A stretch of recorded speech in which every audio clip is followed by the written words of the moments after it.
Ladies and gentlemen, welcome to the finale episode of Save It for the Cast. We've got our season 1 finale. It is live and among us right now.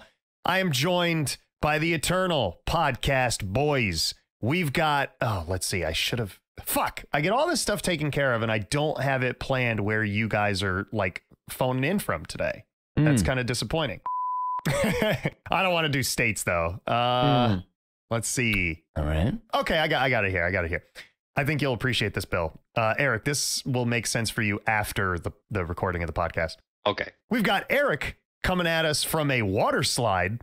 Ooh, hey-yo. And we've got Billy coming at us from poolside. Hey now. And let's see, where am I? I am wallowing in the depths of a street sewer grate, like the street scum that I am. Okay, boys. So we have got a big list of stuff to talk about for today's episode, but I wanted to lead off the podcast with a little something different, something special that, maybe people weren't expecting.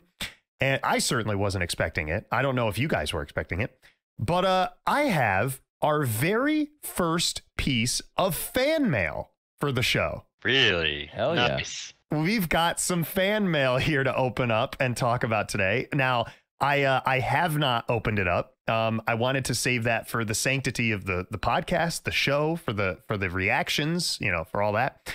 So I got this letter here. It looks pretty professional and stuff, and I'll go ahead and open it up if you guys are ready. Let's have it. Yep. Let's do it. Okay. So here we go. I'm gonna see if we can get like an ASMR thing. So here's the letter opening.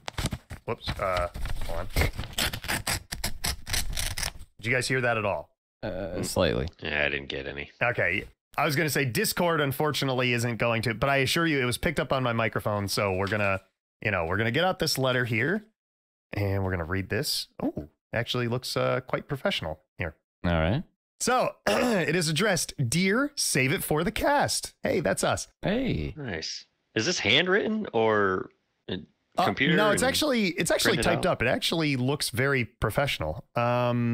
Okay, so here we go. We here at the IPN have really grown to love your show. You have consistently produced the high quality content that our shareholders are looking for and have exceeded audience feedback expectations. Oh, this is from the network, boys. Okay. Which is why this news is somewhat difficult for us to deliver. Oh boy. We regret to inform you that your show entitled Save It for the Cast is being canceled after the completion of season 1. That's okay, I did not expect this. all right, thanks guys. I'm gonna head to the pool. This decision was not made lightly and is being made with the interests of the network, its audience, and the shareholders moving forward. After examining industry trends, general feedback, and internet sentiment here, or internal sentiment here at the network, it was determined that a new direction must be taken for the future programming for our podcast offerings. Oh, this is so disappointing. I thought this was fan mail. Well, kiss my ass, IPN. I thought this was fucking fan mail. Thank you for your commitment to the show, the network, and the audience at large. Good luck with your future endeavors. Are you serious? Wow. That's wait, some there's bullshit. There's more here. Okay. P.S. There will be a new show taking your Mondays at noon time slot. It was pitched by an up-and-comer in the podcast circuit. It will be called Mark's Marvelous Mysteries, and it will be dedicated to exposing the truth and showing people that they are being lied to. Wait a minute. Wait a minute. What? That's Mark the Earther. Mark. The show will focus on exposing the fallacies of the Apollo moon missions, showing that water seeks its level, not its arc, and that satellite imaging and gravity do not exist. It's all about the cables. It always has been. I'm beginning to think this letter was fabricated from Mark the Earther. This is bullshit. How did he get our information? I don't know. This was addressed to my house. That's cat. I don't know, Mark. Are you serious? That's ridiculous. Well, see, here we go. We actually give him a platform to discuss his happenings and stuff.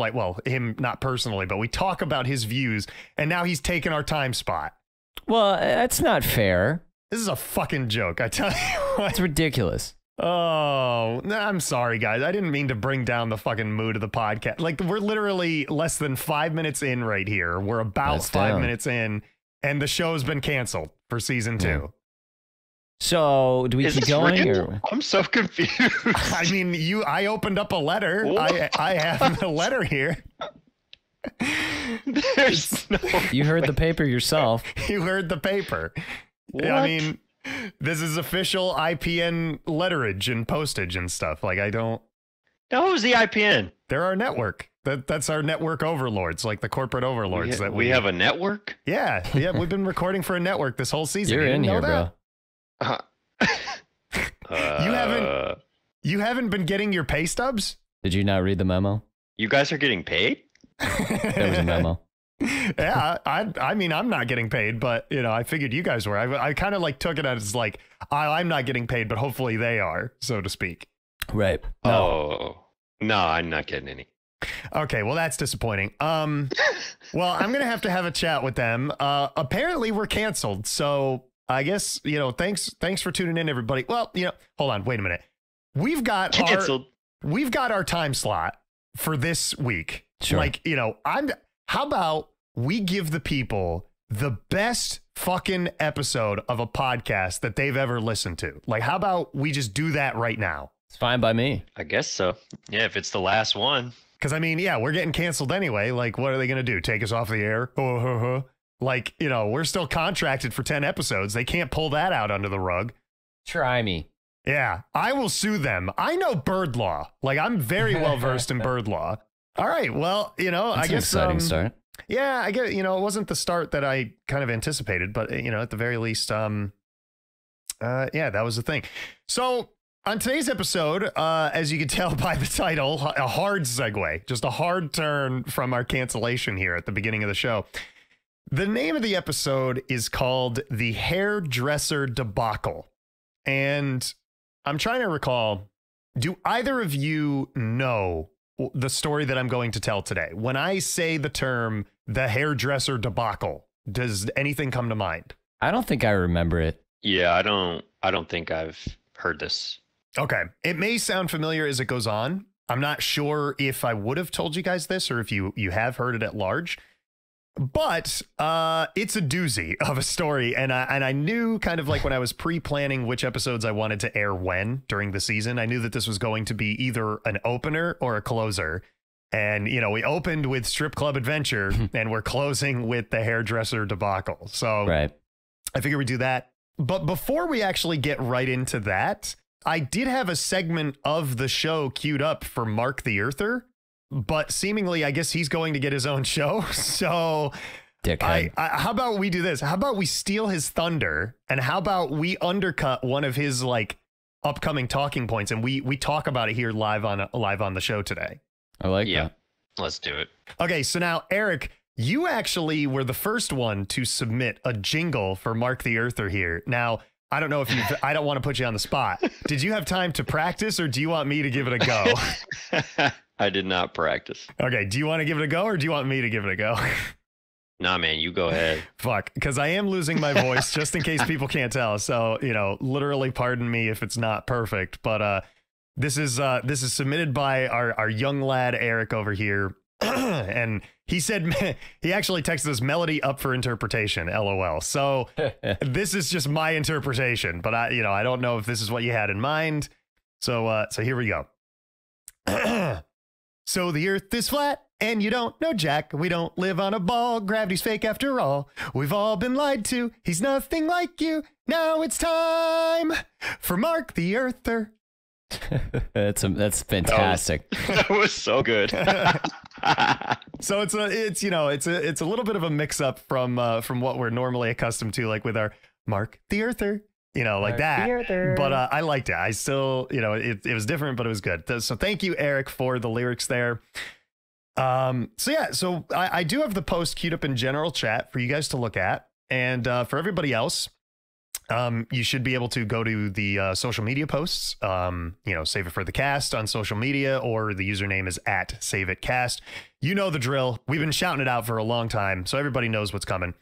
But yeah, so the first talking point for today's post is it is a flat picture of the Great Lakes. You know, you've got Lake Superior, Lake Huron, Lake Erie, and Lake Ontario. But I've never been there. I've never been to any of the Great Lakes. But it's a classic post from him. You know, I figured it would be a good topic to discuss on this I guess last ever episode of the show. Sure. And it's all about water seeking its level, not its arc. God help us all. The picture shows all of the Great Lakes, and it gives a lot of great stats. It gives the elevation and the depth of each lake. And then it talks about like neighboring rivers and tributaries and dams. And it, you know, it even gives like what the elevation of the land should be at any given point for those things. And then it's got along the bottom of the photo the total distance along the floor, and then it says the floor pa. So I'm assuming it got cut off and it says the floor pane, but I'm not. It's probably paw. Yeah, it could just be pa. We got the total distance along the floor pa here, and it just says that it's a Great Lakes system profile. And then he just has a very simple message, which just says impossible on a sphere. Straight to the point. Yeah, very short, very concise, straight to the point. And I mean, I get what he's going for. Like, if he's saying that these lakes appear to be level across these distances of 379 miles, 223 miles, 236 miles, you know, whatever he's saying, like, sure, I get it. How it's like, wow, that looks flat. How it, you know, how can we be on a sphere? But at the same time, this is just a flat two-dimensional picture. Anything on a flat two-dimensional picture is going to be flat. Like, I would agree. I don't understand. Like, he says impossible on a sphere. So my question is, and we're going to scale it down for him to match the size of his peanut brain, you know, scaling the Great Lakes down to a snow globe. So, like, if you have a snow globe, water curves around the inside of the snow globe. Yeah. Why the fuck wouldn't it curve around a sphere? Right. I get that.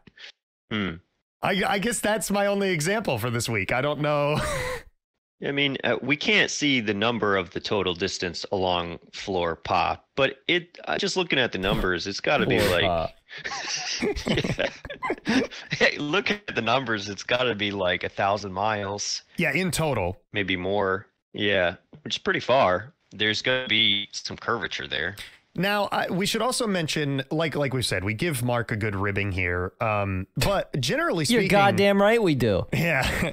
Generally speaking, a lot of his facts and stuff are correct. Like, he knows the circumference of what the Earth would be if it was a sphere. You know, he spits out that information willingly. Like, he talks about, you know, the distances and angles being presented on these lakes and bodies of water and stuff. I guess he'll talk about it on his show now, but he just posted like a 7-minute video on social media about, you know, a few weeks ago now. And he was very adamant about like his measurements and his discussion points and stuff. But as always, yeah, of course, you know, he does these measurements himself. You know, that's what he does. I'd be confident in something I made up as well. I know, me too. Isn't that weird? There's a line in Seinfeld that George Costanza has at one time that he says to Jerry, he says, Jerry, remember, it's not a lie if you believe it. Mm-hmm. And that just speaks volumes to me. Yeah. I mean, I've never seen the show, but I'll take that with your word because I believe you. I'll take that. That's fine. I'm frustrated, but that's fine. Frustrated at the fact that I haven't seen Seinfeld, or frustrated at my belief in your belief the in a fact that thing? you haven't seen Seinfeld, it's a reckless way to live, but it's fine. I understand. I haven't either. Yeah. We're just doubling down on the anger for Bill today. Right. I could be at the pool, you know. I know, and I appreciate it. I really do appreciate it. I'm stuck in a water slide. I come in here and I take a beating. Just because we haven't watched Seinfeld. Right. I really have nothing else to discuss about this. You know, obviously, I think it's just a ludicrous thing. I think there's been many different things that have proven the curvature of Earth, and that, you know, we live on a spheroid, an oblate spheroid. What do you guys? Do you have any final takes here on this final Mark the Earther segment? I'm just always consistently blown away by how it's like, it's not even in question. It's like a for sure, like everybody else is an idiot. That's the standpoint. And We're all wrong. Yeah, I admire his gusto. Like to have that level. Oh, sorry, go ahead. With this picture, I have it up on my phone so I can see better. Yeah. I think this one specifically, he is kind of fighting the elevation changes. At least that's what that's what makes me think about when I'm looking at it. Right. First one, Lake Superior, says it's 601 feet, I guess, above sea level, I guess. And then the next one over is 577. So right there you have a difference, but there's a dam. I can see there's a dam picture. Quick figures. And then you get even lower, 568, and then of course you have Niagara Falls, and Lake Ontario is 243. So it's like, if we were on a sphere, how would you have these different heights of all this water, right? Yeah, Is that what he's getting at? I think that could be what he is getting at, because if you actually think about it, like if you say you take a straight line and you bend it, that would be like the arc on the edge of a sphere, if you will, or like a circle. So when you bend that, I wonder if he's just questioning like, oh, well, water should all be the same height because it seeks its level. But then once again, it goes back to we've talked about, he just doesn't factor in elevation or height to this. Or anything else. Yeah. True. I think my favorite thing is there goes a plane flying overhead. Thank you, plane, for interrupting the podcast. I knew it was bound to happen. We've gone way too many episodes without a fucking plane flying overhead. To be honest with you, I have allergies right now, so I've been muting my mic and sneezing. So fine. That's fine. That's fine. Great timing, by the way. Haven't heard a single one. Never would have been able to tell. Yeah. But, I think my biggest takeaway from Mark the Earther is just that he doesn't believe in gravity. Like, I just can't wrap my head around that. Like, how do we stick to this ball then? We're not magnetized. Right. I guess no, we're just standing on the plane. That's all. True. But like you got to factor in all kinds of stuff. You almost have to think like that. Everything is fake. Like space is fake where there's no gravity. All of that has to be fake. I wonder if he's going into simulation territory now. Like we're in a simulation. That could be next. I mean, it could. Yeah. I told you. I predicted that moon landing stuff was coming out, and it started to come out little by little. Yeah. Yeah, he posted that one video of space, like of all people making like, as he would call them, like space fallacies, like just, inconsistencies in their stories. And he's just like, look it up. Apollo 17 disproves all this or whatever. Yeah. Yeah, I don't know. The last thing I want to talk about in this floor paw picture here, he also does not include Lake Michigan. Like he shows the depth. This post shows the depth of Lake Michigan, but Lake Michigan is nowhere to be found. I mean, it's like right in line with the other one. Looks like. Okay. So yeah, I guess that would make sense. Now I need to take a geography test to see like, are these lakes right in line with one another? I assume they are according to this post, but I don't know. I guess. Interesting. So I guess, I guess that'll wrap up Mark the Earther for us. But yeah, it's been a wild ride with him for sure. Like, thanks for taking our time slot too, by the way. Yeah, I guess. Yeah. Big shout out. Good luck on your new upcoming program, Mark. Dick. But yeah, so I think what I'm most proud of with a segment like that is that was just a comment you made in passing, Bill. Like when we were planning stuff to talk about for the pilot, you would just mention like, oh man, I got these crazy, flat earthers on my Instagram timeline, and it spread to a season's worth of content and jokes. So thank you for bringing that segment to life. Of course, Corey, my pleasure. And, it's all good things to balance it out. We have a great show segment, but then he takes our time slot. So there you go. Yeah, I bet the network heard about us talking about him, and then he came up, and then that's where they're like, yo, we need to give him the time slot. I can see that. It's almost like, why would you like get the information from a second party source when you could just get it from the first party source? True. Like, why do we want these three jabronis talking about Mark the Earther when we can just get Mark the Earther? Yeah. Yeah. We could. Such is life, I suppose. But yeah. Yeah, there goes the finale Mark the Earther segment for the show. It was great while it lasted. We did everything we could. Yeah, we did. Everything in our power. But yeah, so I guess we'll segue. We'll just do a hard left into the next talking point, seeing as I guess I'm just out of the segue gusto now that the wind is out of our sails or being canceled and everything. Right. So we're just going to jump right into the main talking point story, which is the hairdresser debacle. Now, before I get into it, I'm going to go ahead and wet my whistle. Mm-hmm. Ooh, that's some good Snapple iced tea. Ad. Sponsor me, Snapple. Well, I guess no. Not now. I guess we're going to have to go shopping around to different networks or whatever. So anyway, the hairdresser debacle is a story that happened to me all the way back in a faraway pre-COVID time of November 2015. And that was a long time ago, light years in podcast years, if you will. Yeah. But I figured it was one of the great stories that I have the capability of telling for the show. And I figured I would bring everybody along for the misery that unfolded as I was trying to get this haircut. So, yeah, if you guys are ready, I'll kickstart the show here. Let's do it. Yep. Or I guess the segment, not the show. So this is a story about a young man, me, who needed a haircut. Now, that's probably self-explanatory, but the reason as to why I was getting the haircut is the interesting thing. I was getting a haircut because your boy here had a first date lined up, locked and loaded. Gotcha. So it was needed. Yeah, it was needed. Gotta be looking fresh for the first date, for the first time meetup and stuff. So basically, there was a quick turnaround here of why. Let me try that sentence again. Why? I was trying to say when and then why, but then it just came out why.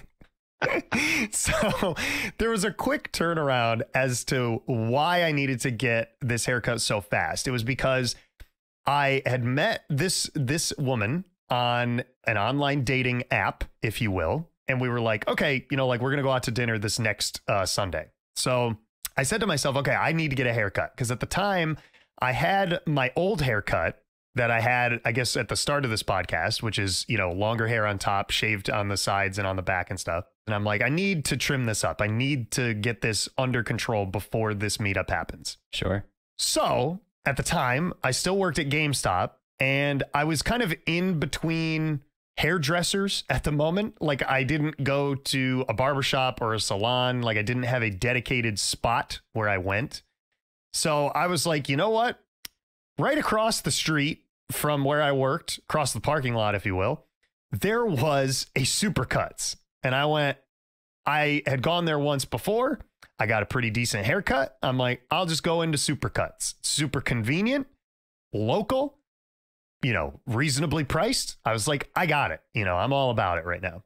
So I go in and there are only two people in this salon. There is the guy that is cutting hair. Okay. And there is a guy getting his hair cut. Mm-hmm. Mm-hmm. And I go in there and it's very kind of like, I didn't get this initially, but it was very awkward. But like I said, I didn't get that initially. And the hairdresser kind of turns and he looks over at me and he goes, hey, just have a seat. I'll be with you in a minute. I just got to finish up this haircut and I'll be right with you. And I said, okay, take your time. I'm in no rush. Now, I went in there on November 24th because that was I looked it up before the recording and stuff. It was a Tuesday night. And I believe Supercuts closed at like 8 o'clock. Like that was when they no longer took haircut appointments. But I think like they would close up shop and lock up at like 8:30 or 9 o'clock or whatever. So I made sure I got there plenty of time before closing, right around like 6:30, 6:40-ish, somewhere in there. And I have a seat on this couch. And this is where I noticed the two things that were wrong with the situation. One, it was dead quiet. The guy who was getting his haircut and the guy that was giving the haircut were 100% silent. No talking. So awkward. Yeah. Oh, yeah, exactly. The only thing you could hear was the of like hair being cut. That was it. It's very minimal. And in the background, there was like some light, like music playing. Like, I don't know what kind of music. I don't recall. Maybe it was like some smooth jazz or something like that. I have no idea. Sure. But that was the first thing that was wrong. The second thing was that this guy who was giving the haircut was alone in this building. Now, it doesn't seem like a red flag on the surface of the situation, but I completely understand why he was alone, and you two and the audience will at large when we get to the end of the story. I think I've gone into like supercuts and stuff like that before where it's only just one, but. And was it like late at night or? No, usually like afternoon. Oh, okay. So yeah, so it wasn't the fact that we were alone at the moment that was like freaking me out. Like I said, I just understood why he was alone later on. Think we're alone now. Okay. So everybody probably is going to be asking, maybe you two are right now as well, what did this guy look like? And the best way I can describe him is I want you guys and the audience at large to picture Dog the Bounty Hunter, but put on about 50 pounds, and that's who was cutting my hair. I was getting my hair cut by Dog the Bounty Hunter. Hair, the whole 9 yards? Yeah, it was kind of like coiffed back, but it was a lot shorter than Dog's because Dog has like really frizzy like hair on the top of his head that kind of like goes up into like a crown / tiara look, if you will. Right. And then he's got like kind of like the dripping mullet down the back, you know, if you will. Nice.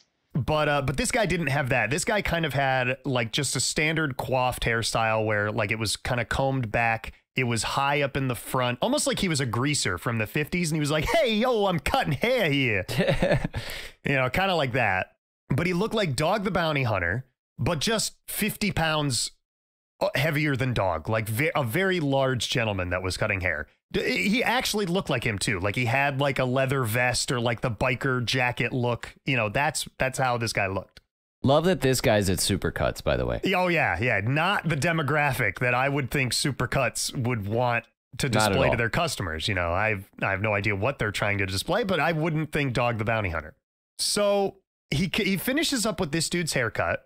The guy pays and he leaves. Once again, all without saying a word to each other. And I just thought that was extremely odd, just very weird. Because obviously I'm okay with comfortable silence. Like I'm good with that. Sure. But something about this just felt off. Fast forward to the haircut. So this gentleman says, okay, you know, it's your turn. Like, come on over here. And he sits me down and he says, so what can I, you know, what can I do for you? Like, how can I cut your hair? How are we doing this? And all I said was, I want to keep the same style. Like, you know, I want it longer on the top, shaved on the sides and on the back. I'm like, you know, that's just it, though. I don't want anything like exaggerated, like just standard by the books. And he goes, don't worry, I got you covered. And he said it with the level of confidence that I said, I trust this guy and his haircutting capabilities. Let's do this. It just made me, it made me feel like I made the right decision on a Tuesday night. Boy, oh boy, was I wrong. So he starts cutting my hair and it starts off innocent enough. Everything is fine. We have about 2 minutes or so of comfortable silence. And I just kind of felt awkward because at this point, he said hello as I came in the door. He asked me what I wanted, but those are the only two things that I've heard this guy say all night. And the other customer before me didn't say a damn thing. So I just started off with like a pretty, I guess, simple statement, like an innocuous comment. Right. I was like, so busy night tonight? You know, that was all I said. And his response was, keep in mind that me starting off the conversation with that is going to be very important. And it's going to be like the foundational stake in this conversation. Like this is where we're staking the beginning of this conversation right here. Right. And his comment was, oh, you know, it hasn't really been too busy tonight, but it was pretty busy today. And it definitely calmed down. But he said, I don't mind, you know, working when it's busy or when it's quiet. He said, you know, I like talking with people. I also, you know, like working by myself and being in solitude and stuff. And I kind of thought to myself, well, you said you like talking to people, but I have only heard you say two things all night. So there's a little bit of disconnect between what he said and like if he meant what he said, if you will. And I never thought that saying a statement like that could spiral so far out of control. But somehow we go from talking about like the busyness of Supercuts that day, and this guy starts telling me about his life story. And he's like, yeah, basically, you know, I'm like from the Washington, D.C. area. Like, that's where I grew up. And he said, you know, I lived down there for many, many years. And he said, I got a wife, you know, I got married fairly young, and we have a couple kids together. He said, I got a son and I got a daughter. And he said, you know, we're just, you know, living the family life and stuff. He goes, but I always knew that, you know, I was a different person. And he said, I guess my priorities in life changed. So he said, you know, I just had to divorce my bitch of an ex-wife. And now that's how he said it. I don't want to stake the claim that his ex-wife is a bitch. I'm just repeating what he said. I want to make that clear. Just in case she's here. Jot that down on the docket. Like, you know, let the record show. I do not think she's a bitch. May not be bitch. Clarified. Underlined. Good. Yeah. So that's how he refers to her for probably a good 5 minutes, is just his bitch of an ex-wife. And he's like, you know, that bitch took all my happiness and just sucked the life out of me and this and that and made me resent my choices in life, whatever. So fast forward, he gets divorced and he ends up moving to New York. Now, he didn't really elaborate on the journey from point A to point B, like from DC to NYC or NY, wherever he ended up moving first or whatever. But remember, all I asked was, so busy night tonight? And now he's talking about his bitch of an ex-wife. And he proceeds to tell me that the reason why they got divorced was for a mix of different factors. But probably the most prevalent reason was because he was bisexual. And he said that he knew that he was different when he was a kid and when he was growing up and when he became an adolescent and stuff. And he was like, yeah, you know, I knew I was into girls and to guys, but, you know, I figured I needed to get into that normal family dynamic and, you know, have the kids and stuff. And he said, it just made me resent that bitch of an ex-wife even more. And that's kind of like how he was talking about it.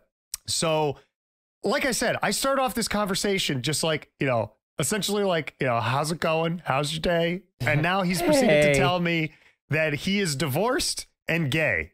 And that's what I got from, you know, this conversation. Wow. I want to take a step back from that for a second. And I want to say, have you guys ever felt the notion of you being involved in a situation that on the surface seemed innocuous enough? Like it seemed very low stakes.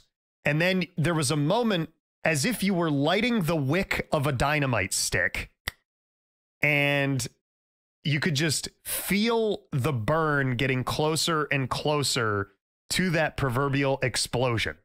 100%. That is where I was at in this point of the conversation. The wick had been lit and we were on our way. Oh boy, so we're not even there yet. And we are not even there yet. Okay. So as I said, he tells he lived in DC, moved up to New York, and while he was up here, he found a guy and they started to date, and he called him his boyfriend very, very quickly after he moved up here. Okay. Now, the boyfriend's name was, and so you guys just know that this guy's name, this will all be censored out and stuff. The hairdresser's name was, and I guess these two had quite the interesting relationship. They loved to do stuff together. Like they loved to spend time with one another and they had the same interests. Now, at this point, I didn't know what those interests were, but I can give you a hint. He told me what they were. Oh, let's go. So he kind of like talks about different things that he was involved in growing up and stuff. I'll spare those details for the cast. But he goes, so basically, I love three things in life. And I'm like, oh no. Uh-oh. Because I have no idea what he's going to say. He's already told me about his bitch of an ex-wife, about his lifestyle of being a bisexual man, about leaving his wife and children down in DC and him getting a boyfriend and moving up here. So I can only imagine what he's going to say. And he says that He loves making cash. He loves driving fast cars. Okay. And he loves riding horses. Okay. The pause now there where I was saw it going. deliberate, just so everybody knows. Riding horses. So he loves making money, driving fast cars, and riding horses. And I was like, oh, thank God. Like, I thought he was going to like mention just something else. Obviously, he and I are complete strangers. I do not know this man. The conversation has gone off the proverbial rails and stuff, but we're here nonetheless. So he starts talking about what he loves to do and stuff. And then he started talking about his career, like himself as a hairdresser. And he's like, I started working for different salons, but none of them were the right fit up here. And he said, and I was out of work for a while, but I didn't want to go into anything else. He goes, I know I've always wanted to be a hairdresser, and, I wanted to do that with my life. I'll spare you some details, but essentially he said that a friend told him that the salon in the local Walmart was hiring, like the Walmart Supercenter haircut salon was hiring. And he goes, I just destroyed my friendship with that person after he told me about that, because who does he think I am that I'm going to work in a Walmart salon? And I was like, okay, like, way better. Apparently this guy does not think highly of Walmart salons. I had no opinion on them going into this conversation. Right. Walmart takes a fucking hit for no reason right on the back of the head. But this guy, he was very adamant about that. So he basically said, I was holding out for a better job or whatever. And that's how he ended up at Supercuts. And he goes, and this is a great company. I can see myself retiring here, and I would say this guy is older. Like, he's probably in his mid 40s to early 50s. Like, he's, got some years on him under his belt. So, if he's saying I'm going to retire here, he's probably got about another, 10, 15 years in the workforce, and he would decide to hang it up. And that'll be important for the remainder of the story too. Just keep that little nugget of information in your mind. Okay. So I actually was kind of like not comfortable in the conversation, but I was at peace with where we had like gone. Like, at this point, this dude is just like venting to me like I'm his therapist. And I kind of got in the notion of just like listening to this guy, like just being a good listener. And he starts to tell me about his lifestyle as a gay man. And I was not prepared for this. I also would just like to say, fine to be gay, absolutely fine to live this type of lifestyle if that's what you so choose. But I just went in for a haircut. I didn't go in for a therapy session. I didn't go in there to be lectured on this man's lifestyle. Right. All you did was ask if it was busy. Yeah. And seemingly in a joking manner, since there was nobody around. There was nobody else in there. I'm in here alone with this man. Like, that was it. So he starts to tell me about his lifestyle as a gay man. And he said, how they would go to bars, and it was his not his idea, but it was his intent to go out to these bars to pick up other men, like gay bars. Sure. And he said that he had a crew that he would roll with into these gay bars. And he said, we were known all around town. Like, he kind of said it like that, like he was introing his own like sitcom or whatever. And he goes, we would go to these bars. And he said, one of my friends, he goes, he's crazy. You'd like him. And I'm like, you don't know anything about me. How do you know if I would like this guy? I don't, like, I'm not. You're getting recruited, bro. Yeah. I'm not into the bar scene, let alone, trying to pick up guys at a bar. That's just not my scene. Like, I don't know what he's on about. But he's like, you would like this guy. He's very cool, very interesting. You'd like him. Has a lot of cool like interests and stuff. He goes, it was his idea, his crazy idea, that we'd go into these bars and we would try to just pick up as many guys as we could. We would bring them back to our places. We would get them drunk.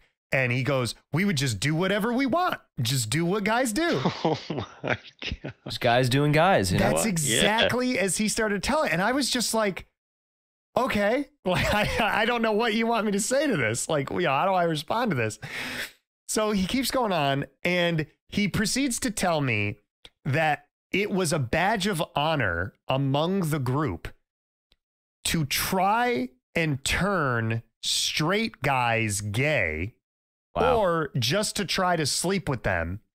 And he started to explain that he could do this and had done this several times with multiple guys. And all he had to do was just get him a 6-pack of beer. Okay. Wow. That would turn him gay for the night, I guess, or whatever, you know, the term is. Like, just flip him for a night or whatever.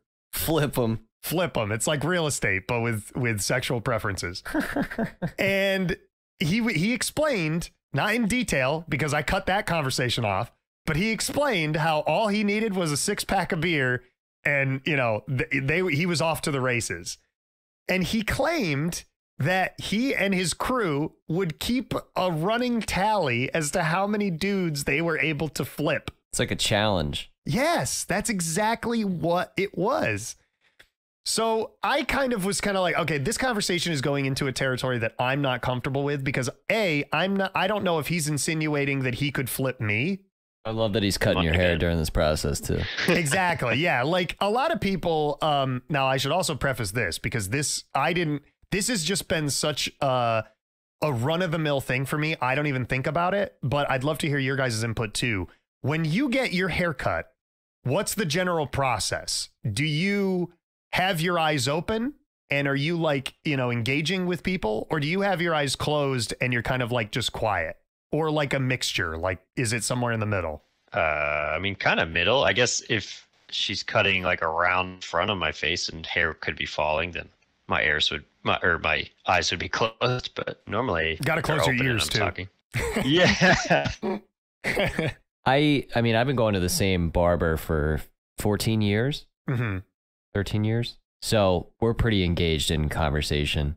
I get very, since I had a little injury when I was a kid, I get like fidgety sometimes in certain situations. So if he uses like a straight razor on my eyebrows and stuff like that. So like I'll close my eyes and try to relax then, but like from a general haircut, it sounds engaged. Like, yeah, you guys are pretty engaged, eyes open and stuff.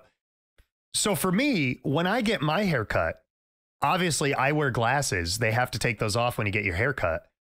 I am blind as a fucking bat. I can't see.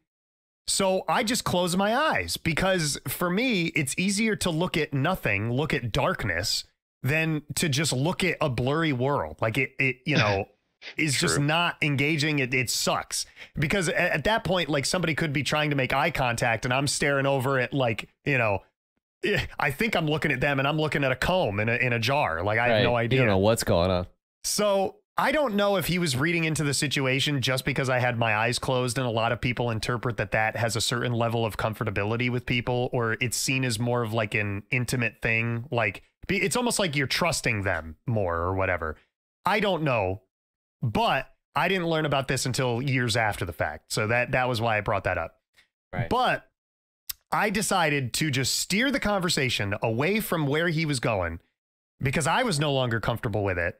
And I said something about how, like, oh yeah, like I knew somebody in my life who, I won't mention who they are just for their sake of privacy, where they ended up years later coming out as a lesbian, and we had no idea that they were. And it was funny because they had kind of done the same thing. They had dated guys in the past. And then eventually, you know, they were into women. And what was interesting was it just took the one. Like they were into this one girl, ended up getting married and having a kid together. That was it. Right.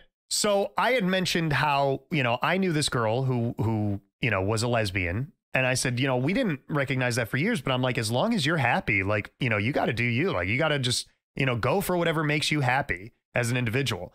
Sure. And you never would have thought this.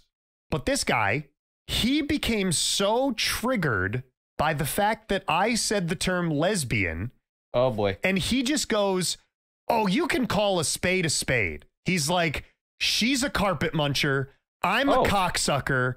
That's just what it is. What? And I'm like, what? Was he like angry? No, he was just very like adamant, like matter of fact. Yeah, like you know, you don't have to use like these politically correct terms with me. Like I suck cock, she munches carpet, that's that. All right. Wow. And that's what he was very, very adamant about. And it was, I don't know, it was a weird take, I guess. And this is where, like I said, it escalated. So remember I mentioned how like I could sense the danger was ramping up and it would be like lighting the wick on a dynamite stick. Now that fuse, I look to my right and it's actually connected to a longer fuse that is now connected to a dynamite bundle.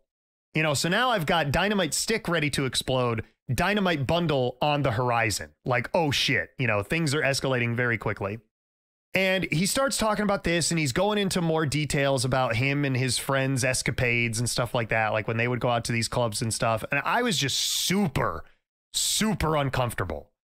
But somehow I managed to steer this conversation. We're almost like coming in for a crash landing here. And I managed to pull up the plane. And, you know, the bottoms of the wings are like scraping along the water, like, you know, the buoys, if you will. Like if we had to do a water landing, just touch the water. And I pulled it back up from a crash water landing. And I managed to get the conversation away from that, away from sexual preference, away from club talk, away from all of this controversy and stuff. And we managed to get back on track with his family. And he was talking about, you know, his ex-wife, bitch of an ex-wife, his words, not mine, and his kids. And he was talking about how he was very proud of his son, and his son went on to go marry this great girl, and he's got a great career and a great life. And he said he's got a great relationship with his son, and he's going on and on and on. And then he goes, oh yeah, and then my daughter's a disappointment. And he just keeps talking about his daughter. And he's like, you know, my daughter, she's dating all these guys who I don't approve of. And he said, well, I got to tell you about this latest guy. And I was like, no, please don't. Please no, not now. No. And he goes, my daughter started dating this guy. She had been dating him for a couple months at this point. And I had never met him, but she thinks he could be like the one. Like she thinks he's a great guy all around. Fair enough. And he actually traveled from New York to DC to go meet this guy with the daughter and with his ex-wife. And I don't know what made him go down, like to agree to a dinner like this. And I think he even said himself, like, I don't know why I did this. Like that was a bad decision or whatever. But he decided to go down. And I guess like to preface, in the divorce, the son kind of not necessarily sided with him, but talked with him, didn't really talk to the mom anymore. And the daughter didn't really talk with him anymore, kind of sided with the mom. So, you know, it was like an even split, if you will, in the divorce. Gotcha. So they go down there and I don't know if he brought his boyfriend or not. I don't think he did. I think he just went down alone. I don't know if the wife ended up marrying again or having a boyfriend again or whatever. But they all met. It was him, his ex-wife, his daughter, and the daughter's boyfriend. And he said, this guy, let me tell you, he rubbed me the wrong way the second I walked in the door. Like, he's like, didn't even offer to shake my hand, didn't even greet me or whatever. He's like, hey, man, what's up? And that's all he said. And I'm like, well, what do you want him to do? He doesn't know who you are. Like, do you want him to have like a parade? Like, look, here, let's wave some sparklers for him or like whatever. Like, I don't know what this guy wanted or expected out of strangers or whatever. But this is where the conversation, as if it wasn't uncomfortable enough, it dove off of a cliff without a parachute and we were ready to hit the rocks below. Dang. Because I've thought about how to approach this situation. I still don't know how to approach it. So I'm just going to take the conservative route here. He said that this guy who was dating his daughter, he said, oh, you know what type of guy he was. This guy was, and he proceeded to call him the S word. Now, I should also mention this guy was black. So for those of you that don't know what word I'm referring to, let's just say that he didn't call him the N word. He called him the S word, which is still just as offensive and not cool at all. But he said it with the intent of someone who says this type of language and vocabulary on the regular. Right. Didn't seem like a an out of context situation. No. So yeah, from what you've been saying, basically he just goes, yeah. So this guy, typical S word, like that, and then he just moves on. That's what does that even mean? I don't know. Thank you. I don't know what that means. I don't know what that means. If he's just insinuating that this guy is black and he's racist against African Americans, like, sure, you accomplished that if you wanted to be racist, but nothing of the behavior of the daughter's boyfriend would insinuate that he was like any type of person. Like, he was just a normal guy who was just this guy. Like, he's in the same situation I'm in. Like, he's the poor schmuck getting his hair cut, but instead of getting a haircut, he's got to have dinner with this guy. Like, I didn't ask for any of this. Neither did he. Right. And I don't know if he was actually racist to this guy's face. I don't know that. But I'm assuming if he was comfortable enough to be racist with a stranger at his place of employment, I'm sure he was comfortable being racist amongst his ex-wife and daughter with a complete stranger. Yeah, I would think so. Yeah, probably. So, like I said, at this point, we have a dynamite stick lit. We have a dynamite bundle lit. And I look to my left now, and there is an even longer wick that leads to a room full of TNT. And just off camera, we've got here who's got one of those like plunger things that you like blow up, dynamite or TNT with. Yeah. And he just... I thought we had jumped off a cliff, though. Well, that's what okay. So the conversation was like jumping off a cliff without a parachute. That's what I meant with that. Okay. But this was the proverbial bombshell that was dropped. And he literally just hit the plunger down. The room exploded and took down me and the supercuts and him with it. Like, that's what happened here. So at this point, I just shut down. I don't know how to react. I'm super uncomfortable. I don't know if I'm being hit on by this bisexual man that's cutting my hair and who's also a racist and who looks like Dog the Bounty Hunter. It was a bombardment of the senses. And if I could, how far along are you in this haircut? So yeah, that's the other important distinction. It took like about 10 to 15 minutes. I just sat down. Yeah, it took about 10 to 15 minutes for him to finish up the other guy's haircut. Okay. So he started cutting my hair at this point. It was probably like 5 of 7, like 6:55. I left the building at 7:45. So he was cutting my hair for the better part of like 45 to 50 minutes. Gotcha. And I want to say we're probably at about minute 30 when he drops the S-bomb on this conversation. You're in. Oh yeah, we're well established at this point. And I thought to myself, at this moment when I started to shut down, it was almost like I was in a hostage situation. Because it's not like if you're in the middle of a 30-minute haircut, you can just get up and leave. Like, your hair is going to be botched. Yeah, you're stuck there. So I'm just stuck here with this racist guy, and I just don't know what to do. So I just shut down. I literally just stopped talking, and I said, I now realize why it was so fucking quiet when I walked into this Supercuts, because something was probably said that made that poor individual who was getting his hair cut before me clam up. And that's why they weren't talking. I said he had the right idea. Probably. I had the wrong idea. All I said was, so busy night tonight? And it just spiraled from that into out of control. Of this just ludicrousy. Like, it was unbelievably wild at this point. And I think I sat in silence for the last 5 minutes of the haircut. But basically, up until that point, it was just like him talking. And I'm like, yeah, wow. Like, it was like I was giving the guy nothing. Like, sounds good. Hard breaks on the conversation right there. But the one thing I'll never forget, too, is while he was cutting my hair, and it was very noticeable at the very start and at the very end, because that's when we were the most quiet. While he was cutting my hair, like I said, he looked like an overweight Dog the Bounty Hunter. 2 things stuck out to me. One, he smelled like cigarettes. Okay. Yeah. So very clearly he was a smoker, and which was totally on track with his Dog the Bounty Hunter persona and with how he looked.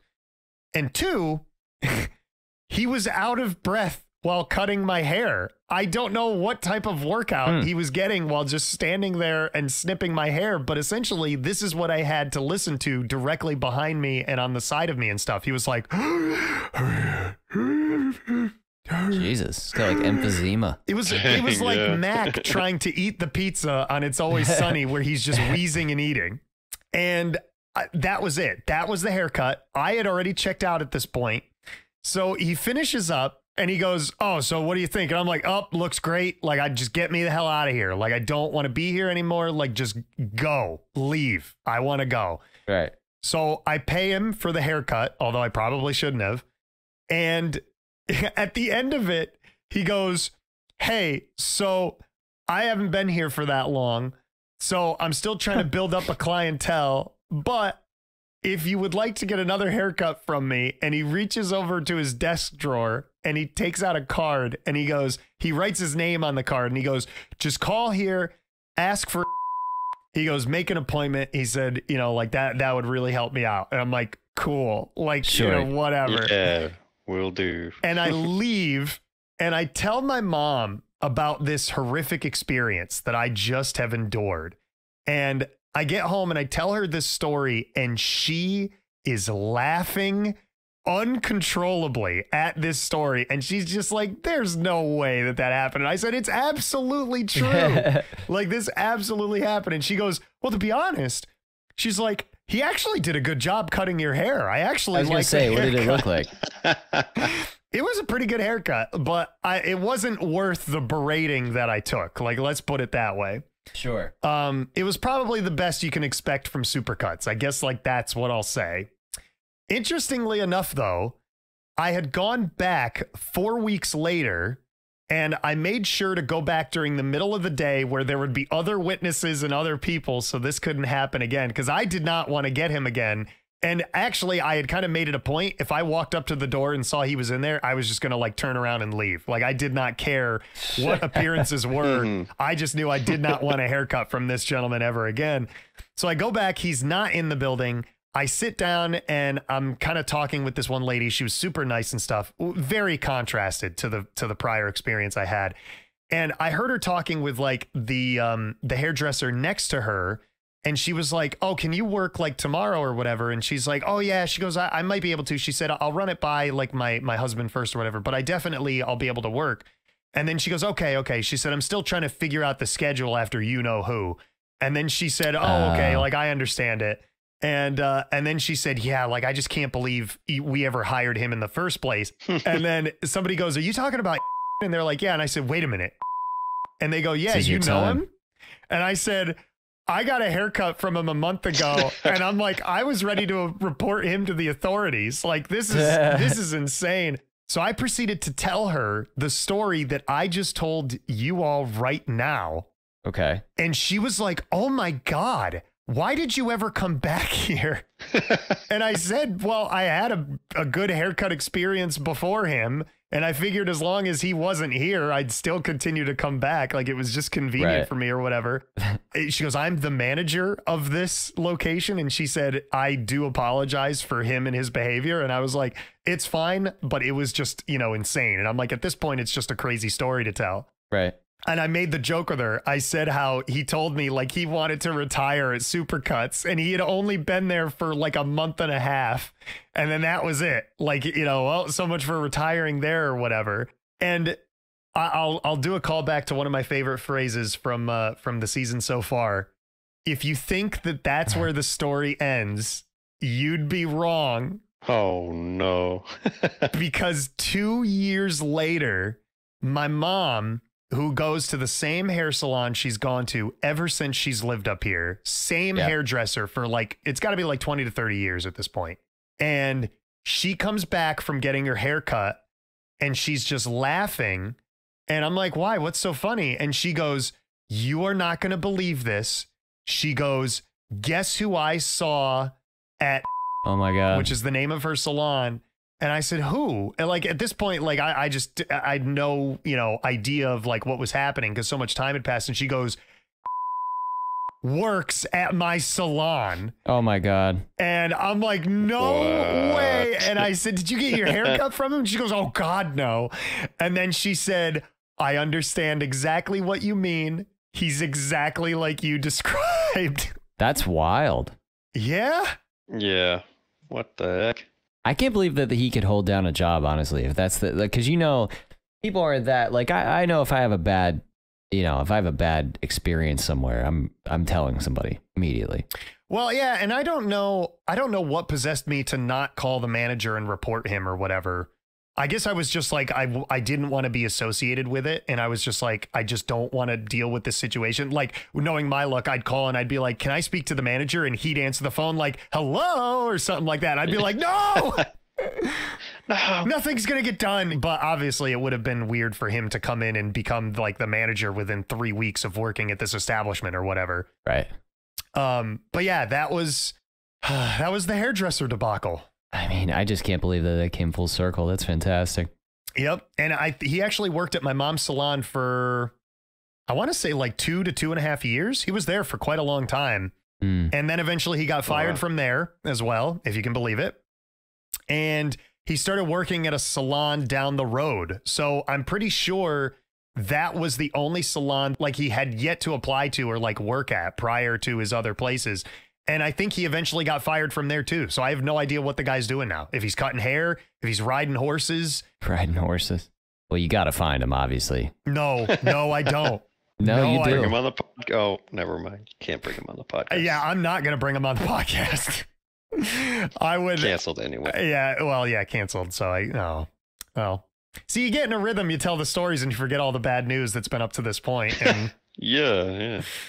But yeah, that was the hairdresser debacle. And that was the thing. Obviously, this can be cut out if it doesn't apply. But Bill, I wasn't sure like if you had any stories from the salon that you wanted to tell that were appropriate. See, that's what I was trying to. Not really. I mean, there's been fights between hairdressers that I've witnessed. Other than that, not really. I mean, most of the places that I worked at were, I guess, arguably somewhat upscale versus some other hair places, so it's pretty versus a super right. cut. So it's pretty reserved, I would say. I mean, you have some odd people come through, that's for sure.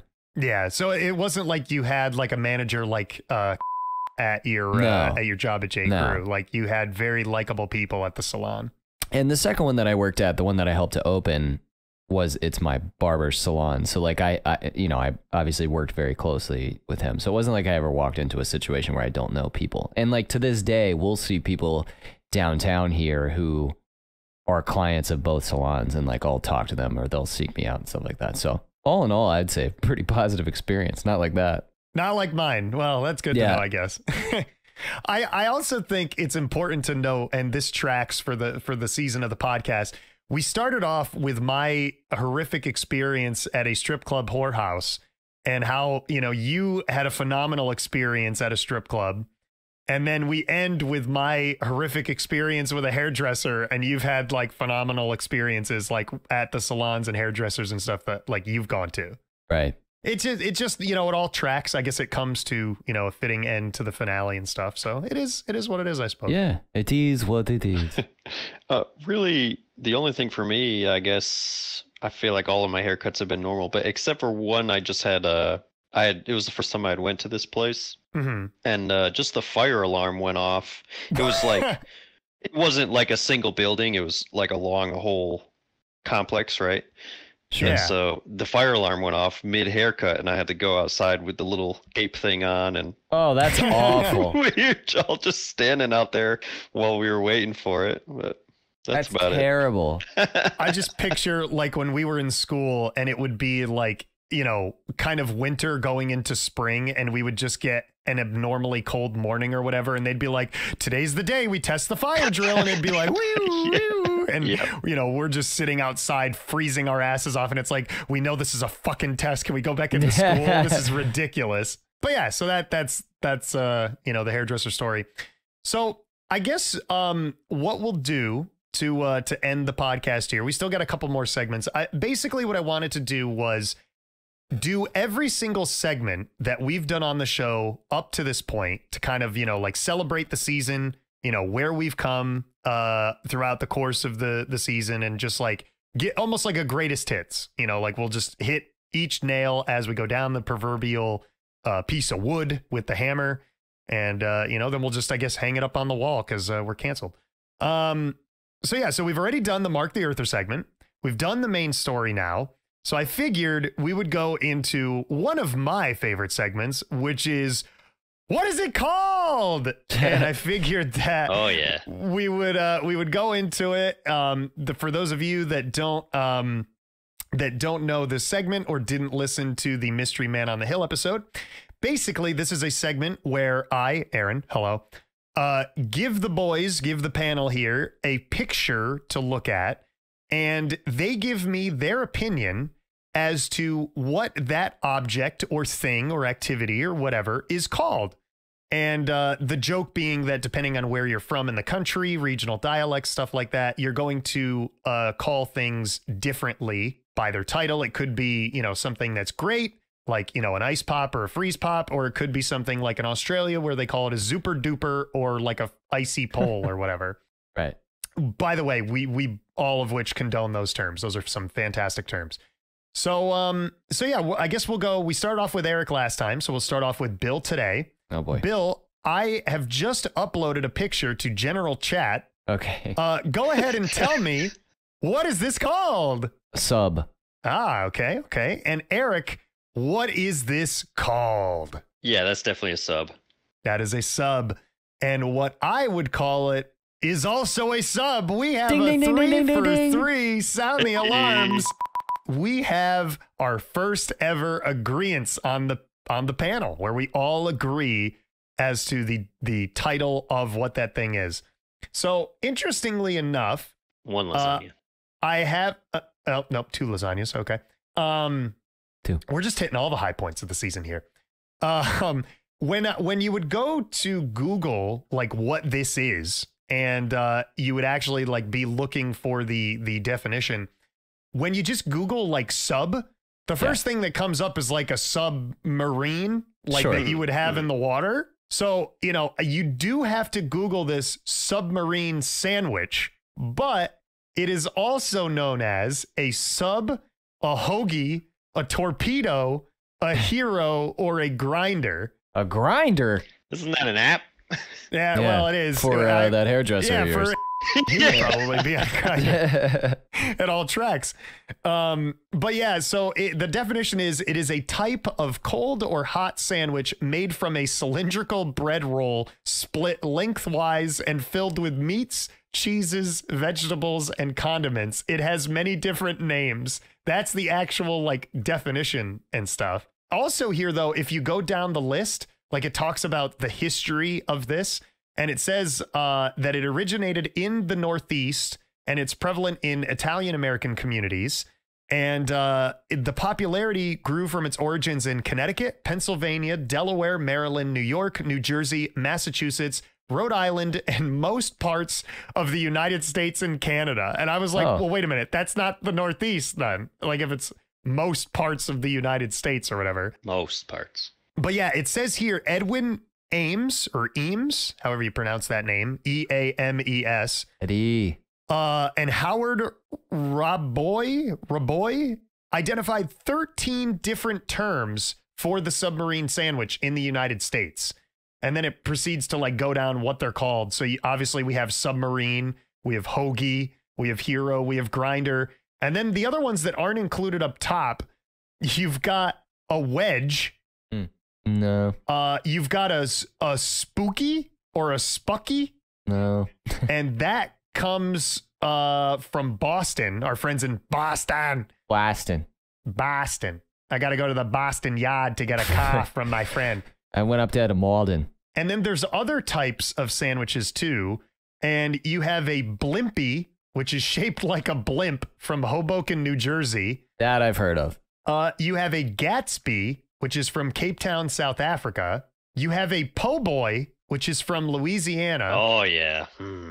You have a Zeppelin or Zepp from Eastern Pennsylvania. And you have oh God, I'm going to butcher this. You have a Smokeska or a smokeski from Belgium.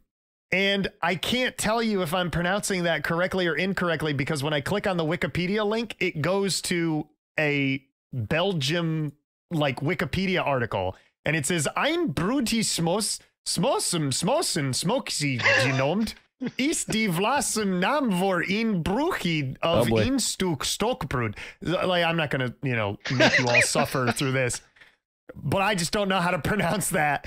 But funny enough, it says like what temperature you would serve it in, because it says server temperature, and then it goes koud, which I would assume means cold, but then it just says type, and then it goes lunch. That's all it says. Type lunch.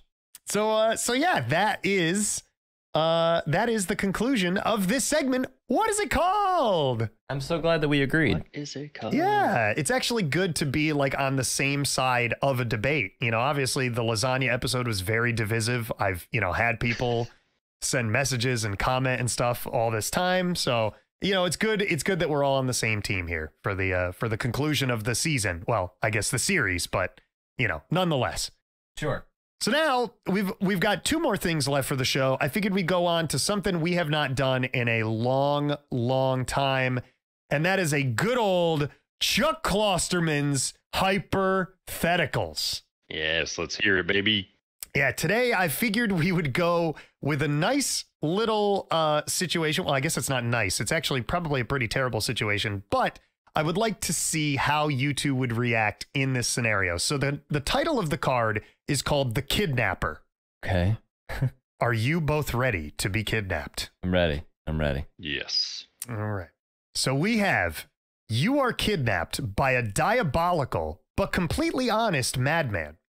He locks you in an empty attic where the temperature is 100 degrees. Your feet and hands are tied together. There is no food or water. After 24 excruciating hours, the madman opens the attic door and enters with 3 glasses of ice water on a serving tray. He takes an eyedropper and squirts a colorless, odorless liquid into one of the glasses. This is poison, he tells you. He then blindfolds you. When he removes the blindfold 30 seconds later, there is a drinking straw in each of the water glasses, but you have no idea which glass contains the poison. Feel free to have a refreshing sip of water, he says. Of course, if you select the glass that contains the poison, you will be dead within 90 minutes. And just so you know, I promise to release you from this attic in 48 hours. He then laughs maniacally and exits the attic, locking the door behind him. And the question simply reads, what do you do? Do you gamble and drink, or do you try to wait out the madman? And the floor is yours, gentlemen. I wouldn't drink. You would not drink? Interesting. No. How long was it again that you're in there? We were there for 24 hours at that point. Yep. And then you have to survive. He's going to let you out in 48 more. That's easy. You can only go 3 days without water, correct? Is that what it is? You can only do 3 days? Yeah, 3 days. That'd be fine. So you'd basically be knocking on death's doorstep the second he let you out. Yeah, but I mean, if he was going to let me out, then I could get some water. I think my instinctual, I think that would take over in my body, and I'd want the water either way. Interesting. I mean, at least not right away. I assume I'm thinking he's just gonna leave it in there. Yeah. Right. Or he's like, drink it right now, or I don't know. But yeah, I'm not sure, because obviously there's a little bit of wiggle room with some of these scenarios, like with these cards. So I don't know. Yeah, what would help that scenario? Would you want him to leave it, or would you want him to like not tempt you and like take it away if you weren't going to take it, Eric? Well, yeah, I guess I would probably say no. But if he was leaving it there, then it would become temptation, and I'd just be like staring at it over time. Yeah, you'd be looking at the water. Yeah, I wouldn't drink it. But Bill, you would take a little sippy do. I think yeah. So now, would you have a strategy for like picking a glass of water? Like, would you try to like look at the condensation forming on the outside of the glass? Would you try to like see if the glasses had been moved from their tray? Would you like, I don't know, like what would be your tips and tricks for survival with Bill here? I would look to see if one was more full than the others. That's a good one. That's a good Despite it being odorless, I would still smell it. Because I've smelled things before that are odorless and they have a smell. Yep. Yeah, I'd look at all those things. Condensation, has the glass been moved? And just try and make the best educated guess. Because, you know, I'm going to get out this motherfucker. That's the and I'm going to fuck him up on top of it. Yeah, I guess like my scenario, I would also take a sip of water, but not because I would feel any more or less confident in picking the right or the wrong glass. I feel like I would be able to beat the odds. Like I would just say, hey, that's only a 33% chance that I'm picking poison. And I think that I would be like this, you know, this fucker, he's a madman. He's not paying attention to minute details of like pouring water and stuff. There's gonna be like a slosh of water on the side of the glass or condensation or, you know, like if he's trying to mix them or whatever, there's going to be glasses that have been moved or haven't been moved because he's not going to be able to fit it in the same spot. Like there's going to be something different about that. So I'm betting I'm picking that glass with no poison. I'm going in your boat. You do. Yeah. You do have a higher chance of getting one without poison. So right. I mean, maybe. I think what fueled me to picking this one was I was intrigued by how he caught us, like the backstory behind how we got in this situation. See, I'm going straight into survival. I'm already here, you know? Like, it's not like we just wake up and we're in an attic. Like, I'm just like, whoa, how the hell did he get me in here? Like, right. You know, was I out at my favorite restaurant? You know, like, was I out with the boys? You know, was I, you know, what's something that I can come up with on the tip of my tongue? Like, was I checking out of the hospital from a snake being in my stomach? Like, you know, I have no idea what happened here.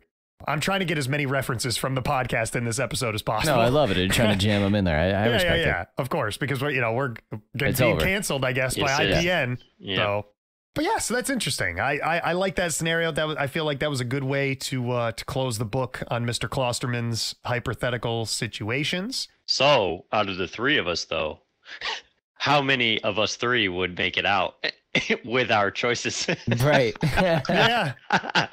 Yeah, that's a good point. You know what? I'm optimistic. I'm going all three. Oh yeah. I like that. You see, you guys can refresh me when I'm dying of dehydration. Yeah, exactly. You're going to be looking like SpongeBob when he's in Sandy's yes, exactly. like dome without water. I don't need it. Yeah. I need it. But you're just going to be like so puckered from your body, like drawing every ounce of water out of your pores and your fingers and stuff. And your lips are going to be super chapped and you're going to be like, water. Water. Yeah. Air is not good, Patrick. Air is not good. Oh, man. Well, we're approaching the end, but we still have one more segment for the finale episode of the show here. And this one will be fairly quick. It's not like it's going to take that long, but it kind of feels appropriate because I wanted this to be a throwback to the Mystery Man on the Hill episode. Obviously, we all know that Jesse broke the world record for drinking a Capri Sun faster than any person has. I don't know if he's received his plaque yet but he did send me an email where they did give him the distinction. Like Guinness has recognized him for that activity. Nice. So I guess it's only a matter of time before he gets his plaque and stuff. But I wanted to come up with a segment around that where we talked about different world records and if we could potentially break them. But I know for a fact we would not be able to break this one, but I just thought that this was an interesting one to bring up for this first segment of this show because it just intrigued me the most. And I spotted it on Reddit one day and I could not believe this. So I wanted to share this with you. But this new segment, boys, is called It's a World Record. Okay. And this is the segment where we examine world records and we see if we could break them or not. But like I said, this first one, we're not going to do that. So today we are going to look at a gentleman by the name of Michel Lotito. Okay. And Michel Lotito has a nickname, and he's known as Monsieur Mange-Tout. And in French, that stands for Mr. Eat All. And the reason why he is known as Mr. Eat All is because he is known for consuming dangerous, ingestible objects, which I find to be an interesting statement because I would not say that the objects he's eating are it says indigestible. I'm illiterate. I'm sorry. He consumes indigestible objects, not ingestible. So this guy is known for eating things that you should not eat. And he was known in his life for being an entertainer. And I'll just read you his bio here on Wikipedia. It says, Michel began eating unusual material as a teenager at around the age of 16. And he started to perform publicly beginning in 1966. He had an eating disorder known as pica, which is a psychological disorder characterized by an appetite of substances that are largely non-nutritive. So, you can't gain any sort of nutrition from these. Doctors determined that Lotito had a thick lining in his stomach and intestines, which allowed consumption of sharp metal without suffering injury. He also had digestive juices that were unusually powerful, meaning that he could digest the unusual materials. However, it also meant that soft foods such as bananas and hard-boiled eggs made him sick, which I find interesting. So I'm sure you're asking, what Guinness World Record does this guy have? He holds the record for having the strangest diet. And this is a list of items, unusual items, I may add, that he has consumed. Michel has consumed bicycles, plural, a shopping cart. Wait. Chandeliers, a bed, a pair of skis, a computer, a full Cessna 150 aircraft, a waterbed, a coffin with the handles it specifies, and a brass plaque. Wow. And that is what this guy is known for. Eat a whole plane. Yeah, it says Lotito's performances involved the consumption of metal, glass, rubber, and other materials. He would disassemble and consume these items, and they would be eaten over time. And it says that the Cessna 150 took roughly 2 years to be eaten from 1978 to 1980. Why would you even... Wow. How would you even understand? And like, how do your teeth not break off? I don't know. I absolutely cannot answer that question. Yeah, I'm looking at these pictures of this guy. And it says Lotito claimed to not suffer any ill effects from his consumption of substances typically considered poisonous. When performing, he would ingest typically 1 kilogram or 2.2 pounds of material daily, preceding it with mineral oil and drinking considerable quantities of water during the meal. Wow. This guy would definitely drink that water in the attic. Oh, absolutely. Yeah, he would drink the water and the glass. He'd drink all three, yeah. He'd drink the poison. And it says it is estimated that between 1959 and 1997, that Lotito had eaten nearly 9 tons of metal. Yeah, he would regularly eat 2 pounds of metal every day, keeping his throat lubricated with mineral oil. All right. No, that is wild. And then it says, because I'm sure people are wondering, Lotito had no problem passing, quote unquote, his unusual diet. That's what would scare me. Oh, yeah. You're ripping right through. What was interesting was, though, obviously I've been using the past tense. He has died. He died June 25th of 2007. He was only 57 years old, but it says he died of natural causes 10 days after his 57th birthday. But I don't know. How would you determine that he did not die from unnatural causes when he's consuming all this shit. Like, how do they just not know? Like, oh yeah, he had a heart attack at 57. It's like, well, how do you know he didn't have a heart attack from all these, metals that are just coursing through this guy's veins? The propeller in his colon. Did anybody check that? Exactly. Did he disconnect the gearbox, from the plane before he ate it? Or is it like still spinning around in there? That's wild. So I guess the question for you guys, the natural question is, do you think you could break this world record? No. Absolutely not. Okay. And how much money would it take for you to try? I wouldn't want any money. I don't even want anything like that. I don't want to eat all that. Yeah, I don't blame you. I would not attempt this either. But then it brings up an interesting point because it says he holds the record for the strangest diet.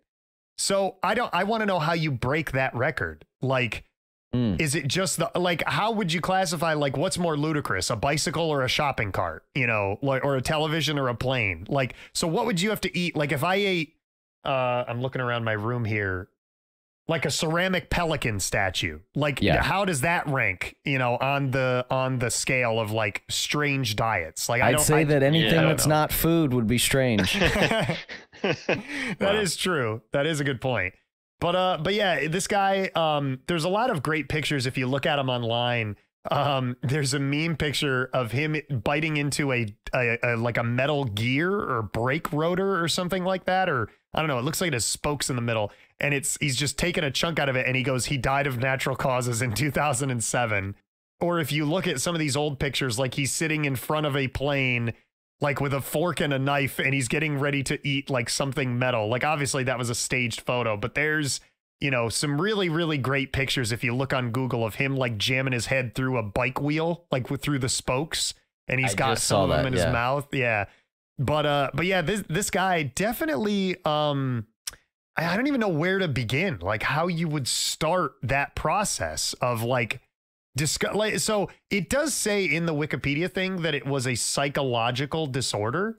So I guess at age 16, he just was like, yeah, I guess I'm going to eat some weird shit. I don't know. He has an eating disorder known as pica. Yeah. And it just, it repeats the definition. It says it's characterized by an appetite for substances that are largely non-nutritive. The substance may be biological, such as hair, which is trichophagia, or feces, coprophagia, or natural, such as ice, which is pagophagia, or dirt, geophagia. Huh. That's odd. Yeah, that's very weird, eating all that stuff. Extremely. But yeah, so, there you go. That was our It's a World Record debut and subsequent finale. Yeah. Weirdly enough. Yeah, first and only. All in one, man. Yeah. Yeah. Yeah. Real sad, I guess, to bring it here to a close. But boys, I'm looking at my list here, and I think we've reached the end of the podcast. All right. That's a bummer. Well, it's been fun. It has been fun. It's been really, really great. But in the meantime, like while we've been on the cast here, while I've been telling these stories, while we've all been talking and stuff, I've been working on a little bit of a project, and I'll save that for the very end. But first off, I want to thank you both for appearing on the show today. I don't know if you guys have been keeping track, but you guys have been on 9. Count them, 9. Wow. Of the 11 episodes for this inaugural first season. Nice. And you both will be awarded a very mystery secret prize that will be sent to you after the recording of this podcast. Yep. Nice. Special secret prize that has been discovered, and it will be sent to both of you. It will be had. It will be had. And, to get real sappy and emotional here for the end, this was just an idea that I've held on to for years. And I wanted to do a podcast, didn't know what I wanted it to be about. And about 7 months ago now, maybe even a little bit longer, I kind of came up with this idea after listening to a couple of my favorite podcasts that are preferred ones for me to listen to. Right. And I said, well, man, they're just telling a bunch of these stories and stuff. Like, I've got some good stories to tell. And I'd like to include the people in my life that had, been along for some of these stories and rides, and, introduce some fun and thought-provoking segments, and, just talk about everything from, just retail horror stories all the way to rivalries over arcade games, and, stories of, police asking you how many police did you see tonight, and windows rolling down while you're driving 70 miles an hour on the highway, and pulling in, blah. Yeah, blah.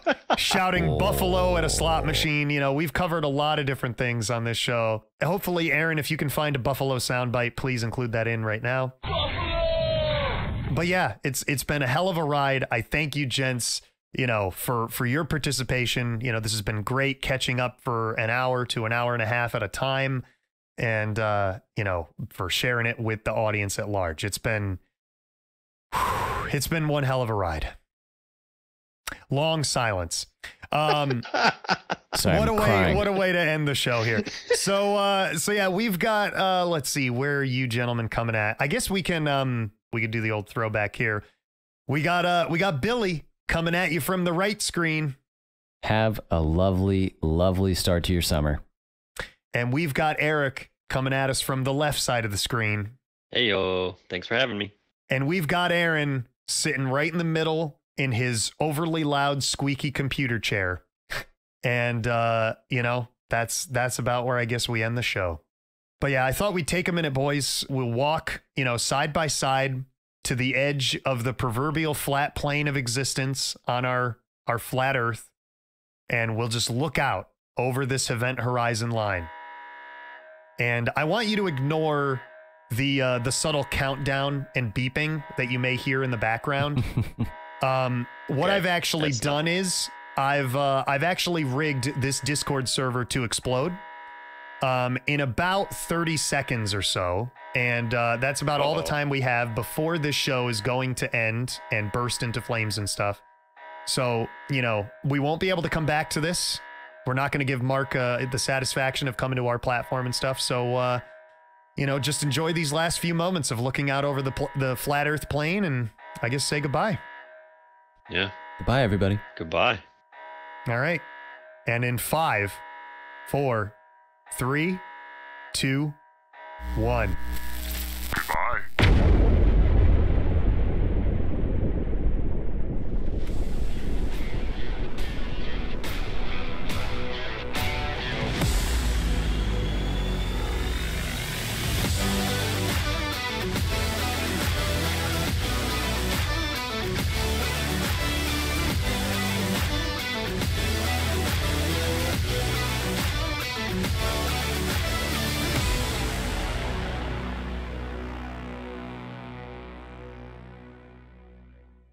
Hey, are you guys still here?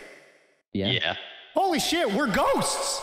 I'm a ghost now? Yeah, we can do the ghost podcast next season. Hey, fuck you, Mark. I thought we didn't have a next season. No, we're coming back from the ethereal plane as ghosts. Tune in next season, guys and gals. We're ghosts. Whoa, spooky.